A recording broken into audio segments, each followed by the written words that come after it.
Hello and welcome to Security Scan. I am Uday Bhaskar.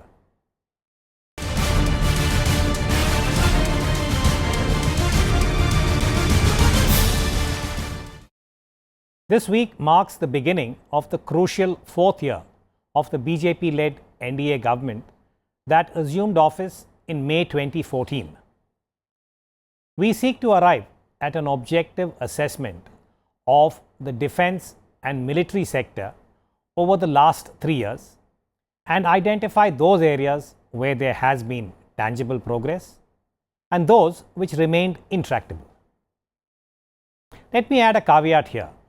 The military and defense sectors cannot be viewed in isolation. They are one part of India's composite and comprehensive national power, capability and resolve. And the unalloyed truth is that India's higher defense management has been in need of what you might describe as major structural reform and rewiring since the end of the Cold War. In other words, we are talking about 1992, the P.V. Narasimha Rao years and the BJP-led NDA-1 government that carried out the 1998 Shakti nuclear tests and 1 decade of the UPA government. In May 1999, India dealt with the Kargil war adroitly, and subsequently the government of the day acknowledged the need for a radical review and reform of the defense and military sectors. A detailed report was submitted to Parliament, and as many as 4 cabinet minister-led groups were formed in 2000, that is 17 years ago. But regrettably, the actual implementation was quietly buried in the politico-bureaucratic maze. In the last election, the BJP identified national security as a priority sector and assured the country that Prime Minister Modi would embark on the much-needed systemic reforms in a purposeful manner. However, the reality is that a full-time dedicated defense minister is yet to be appointed. National security policies have an inherent continuity, and at the end of 3 years, we look at the pluses, the minuses as it were, and to help us illuminate this issue, allow me to introduce and welcome Lieutenant General Vinod Bhatia, a former Director General Military Operations, Air Vice Marshal Manmohan Bahadur, Center for Air Power Studies, and Mr. Dinakar Perry. Let me turn to you first, General Bhatia. You are a distinguished para-commando officer, DGMO, and just now we've had not only the surgical strikes, but the videos of more recent responses by India. How would you characterize the last 3 years? In the last 3 years, Prime Minister Modi's government has given up impetus to national security. There's been a focus, there's been a shift to national security. As I see it, the major focus has been, on defense procurement, self-reliance, modernization, the focus on jointness and integration. I'm talking of focus, the positive first. And also, higher defense organization. They've spoken of the CDS and other things. And there's also been a focus on the way we have looked at the security along the borders, especially along the line of control and the line of actual control. With Pakistan, the line of control has been reactive, and this started immediately after the Prime Minister Modi was sworn in. Actually, there is a two-pronged strategy which has been followed by the Prime Minister. One is conciliatory at the political level and the diplomatic level, where the Prime Minister reached out to Mr. Nawaz Sharif, inviting him out for a swearing-in ceremony, reaching out again in December of 2015, when he visited Lahore, 16, sorry. And thereafter, there has been a shift at the line of control, where it's a retaliatory policy. The army, in particular, has been given a free hand to retaliate effectively, immediately. And we see the surgical strikes happening, which has not happened earlier. Both in Myanmar, when the ambush took place on the NSCN in June of 2015, and again last year in September, 28-29 September, after the Uri attacks. So that's an important point. As a DGMO, you're saying that such surgical strikes have not taken place in the past. No, they have not taken place in the past. That's important. They have not taken place in the past. What has happened in the past has been retaliatory strikes and not surgical strikes, because surgical strikes, all elements of national power have actually come together. Political, diplomatic, informational and the military. And these strikes, let's take Pakistan, for example, after the Uri attacks. These strikes have taken place at 7 different targets, either side of Pir Panjal. So it was coordinated. So the resolve is very clear. Yeah. Okay. The indications we had was the strategic patience of India run out. We've also shown a strategic resolve by striking the surgical strikes. In the meantime, we've also shown a strategic restraint, I suppose. The surgical strikes were on targets which are terrorist targets, basically. And immediately after surgical strikes, the DGMO goes and speaks to his counterpart and tells him that, look, we have done what we had to do. So, no more. That is a very good sort of a signal which sends, which kept the escalation. Are you trying to say, Vinod, that this is very deft political handling, is what you're trying to convey? Is that right? Absolutely. I think we have demonstrated a political military will which has not been done earlier against Pakistan. So that's a plus. Yes, that's a plus. Air Marshal Bahadur, would you like to come in? And of course, I'm going to ask you, do you agree with what Vinod has said, or do you have your own interpretation of the last 3 years? No, I absolutely agree with what General Bhatia has said. Basically, what I can add on is that once the DGMO spoke to the Pakistani DGMO after the surgical strike, it also gave them a way out. And the fact that we didn't release videos of those surgical strikes, it gave them a way out to sort of deny, in the sense it did bring pressure on the Pakistanis to sort of retaliate. So that was a very deft political handling to say that we've done what we wanted to do and we don't want to extend it any further. But what about other issues? After all, 3 years for a government is more than surgical strikes? Yes. So, a lot of things have happened. And especially if I talk of the Air Force side, a lot of equipment has flown in, has come in. And while we can talk of the contracts executed during these last 3 years, but the fact remains that the Air Force had the C-17 squadron fully up, the C-130s fully up. These are the heavy duty transport aircraft. C-17, the very heavy transport aircraft, C-130, the special ops aircraft, and the very important part, that a thrust for Tejas to come in. And in these 3 years, the trend to get indigenization going and development of Indian scientific prowess, that has taken root, because it's a top-down approach that's happened. We're getting the Tejas, and that is driving the fact that the government is seized of the reality that squadron numbers need to be made up. For that, a very clear-cut decision has been taken that we will get 123 Tejas LCAs, and the remaining will be a single engine fighter aircraft, for which things have started moving. And when we dovetail this with the DPP and the policy decisions taken, that things will happen in India, that is, make in India. Can I just pause you here briefly to say that, okay, this is as far as the indigenous effort is concerned, the Tejas, etc. What about the 36 Rafales that Mr. Parikar had, talking of the numbers, the contracts executed, decisions taken. One, of course, is the Rafales, the 36, which is worth 2 squadrons. At least some decision was taken, though I'm sure the Air Force would have wanted many more, because that is a very potent weapon system. I'm just not calling it an aircraft, it's a weapon system by itself. Also, let's not forget the 15 Chinooks which will come in, the heavy lift helicopters. Our B-26 have gotten old.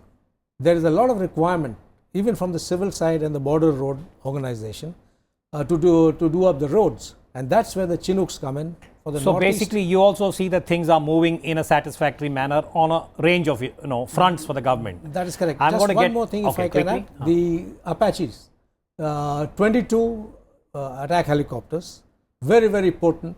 Some of them with the millimetric wave radar, which is mast mounted, and that would bring a lot of technology and transparency. I'll come back to the attack helicopters in terms of Army Air Force and the so-called jointness, but let's hold on to that for a moment, Manmohan. Dinakar, can I bring you in? We have the General and the Air Marshal agreeing, saying that, this is very positive, things are happening satisfactorily. You have been covering defense for many years. What is the big picture for you, when you look at 3 years of the Modi government, and how have they addressed the critical sector of national security, apropos defense, military? Actually, taking forward from both what the Air Marshal and the General said, there are two, it's a two-pronged way. One is at the policy level, we have taken up a more hardened stance, as we see every day across the border now, and that also applies at the diplomatic level. The level of military diplomacy has taken a new high, new push, both in terms of the immediate neighborhood, say in the Indian Ocean region, or in the extended neighborhood, say in the Middle East. On the other front, the defense system and the defense procurements. So we have several measures have been initiated, or a range of measures, and of course everything under the Make in India, the larger Make in India umbrella. But some of them have taken off, but the other thing is there is a fallout to that initiative. Because having said that, what I mean is, when you say Make in India, the push is on to bring in foreign companies and then build it here. That's good. I mean, yeah, we need to build up your private sector, but because of that, your domestic sector is kind of slightly faltering across, which is a worrying trend. On that same note, so when you say domestic sector, I mean both your indigenous development programs as well as your DPSUs. The former Defense Minister Parikar had initiated a series of measures to pull up your DPSUs which have been inefficient in the past, which started bearing some amount of effect, and which will take some time. It can't happen overnight. But in the same case, when we say the Make in India, we have to make an effort to bring in the DPSUs which have the expertise. When you say DPSU, you mean Defense Public Sector Units? Yes. Okay. All your OFBs and HAL, DRDO, and all the others, the whole set of labs, every one of them, even the HSL and other yards, the whole set of them. So we need to somewhere bring them into the Make in India initiative, and because they have the expertise, they have been doing this for 4 decades, 5 decades. So they have the expertise, the manpower and the infrastructure. Whereas the private sector does not have that at the moment. I mean, they are big in their other whatever individual ventures, but not in defense. So getting this integration will be a major. That integration is important. That will be the key. Okay, I'm going to come to this. Now, this is one of the major structural issues because the private sector has not been involved in India's defense industrial base for decades. Now, Vinod, my question to you, we do not have a full-time defense minister.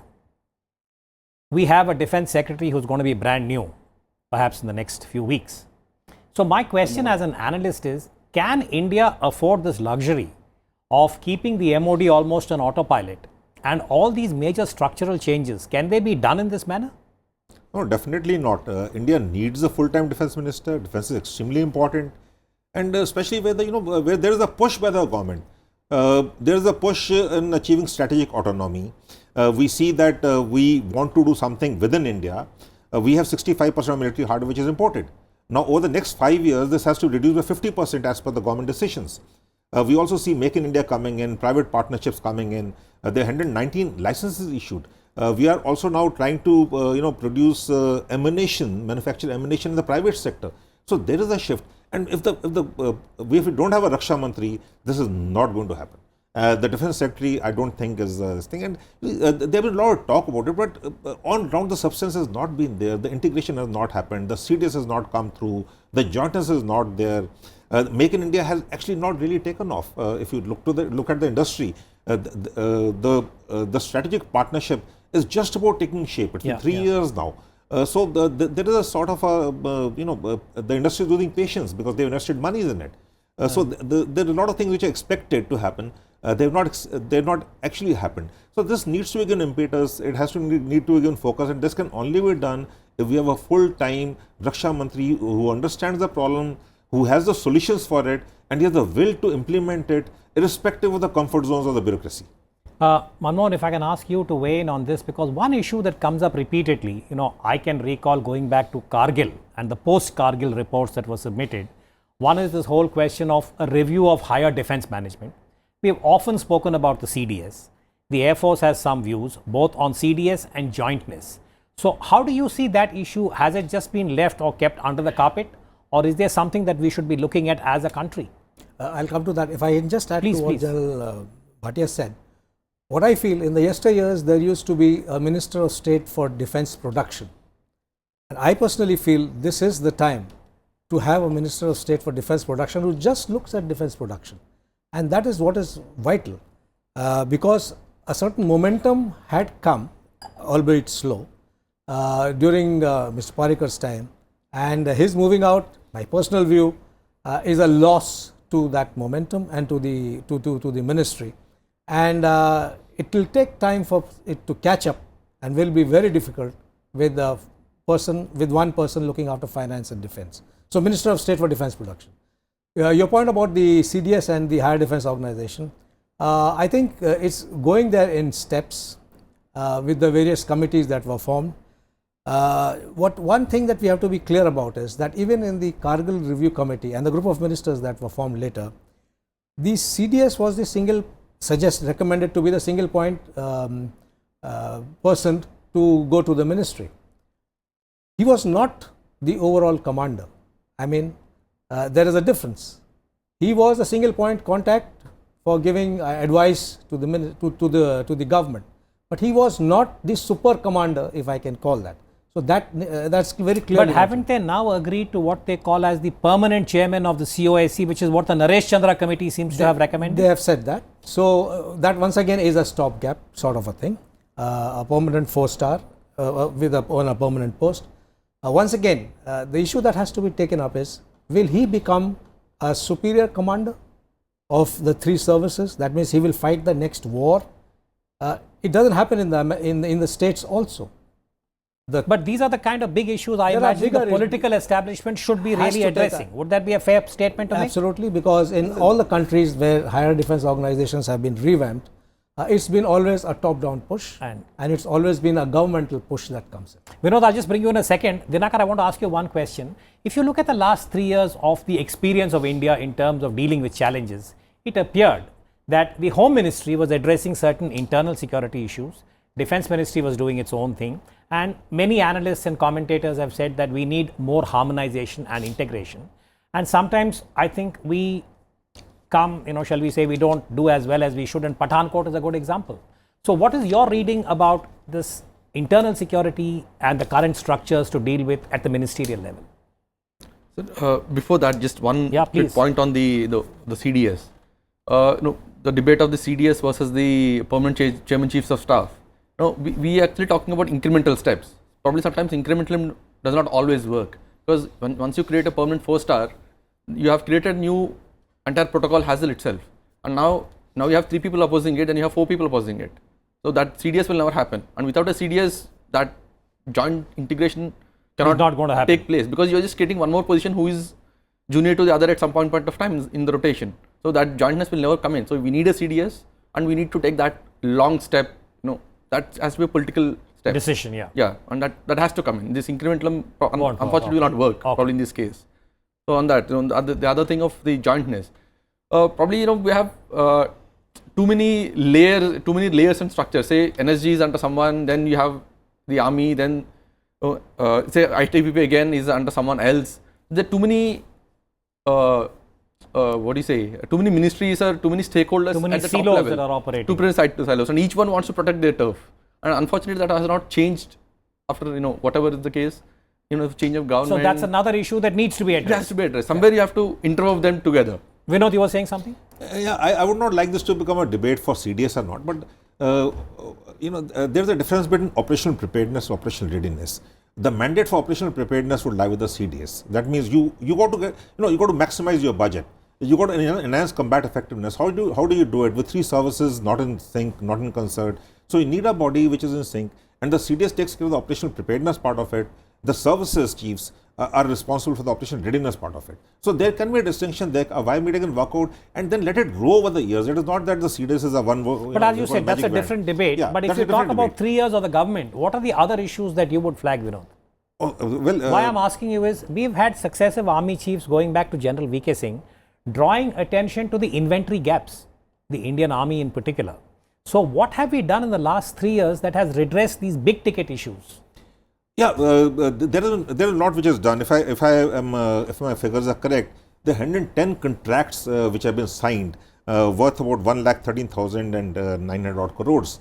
They've been accepted on necessities which has been accorded for 101 schemes or items, as we call them, for 2,39,000 crores.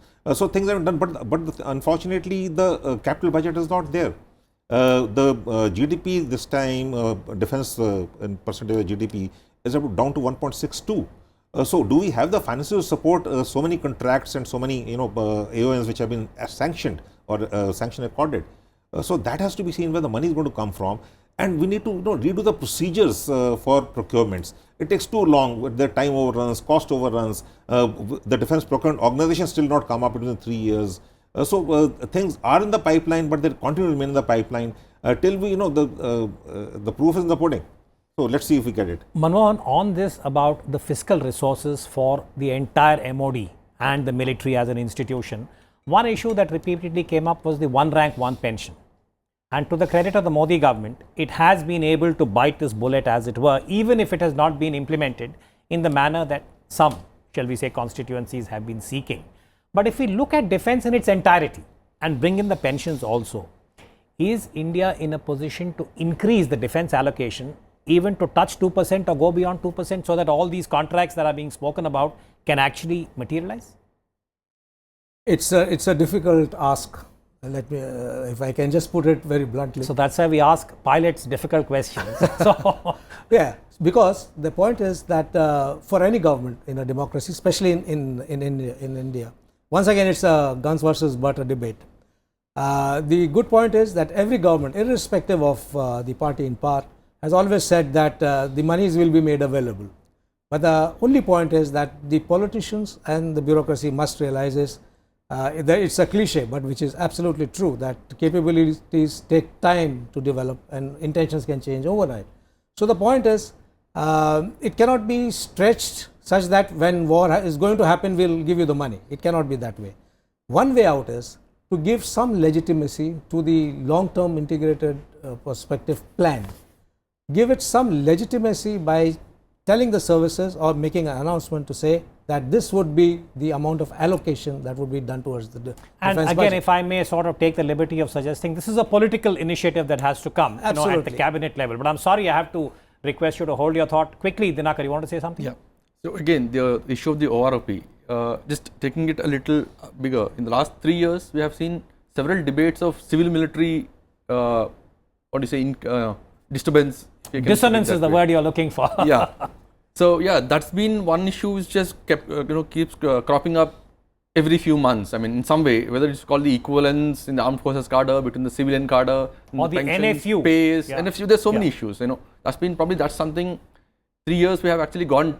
And again, a few notches lower. It needs political attention, yes, if I may say so. Some serious attention. Because Sir, I'm sorry I can't give you all more time. I apologize because, well, seriously, the spectrum of India's national security challenges are at one level, even within the bandwidth of the Home Ministry and the Defense Ministries.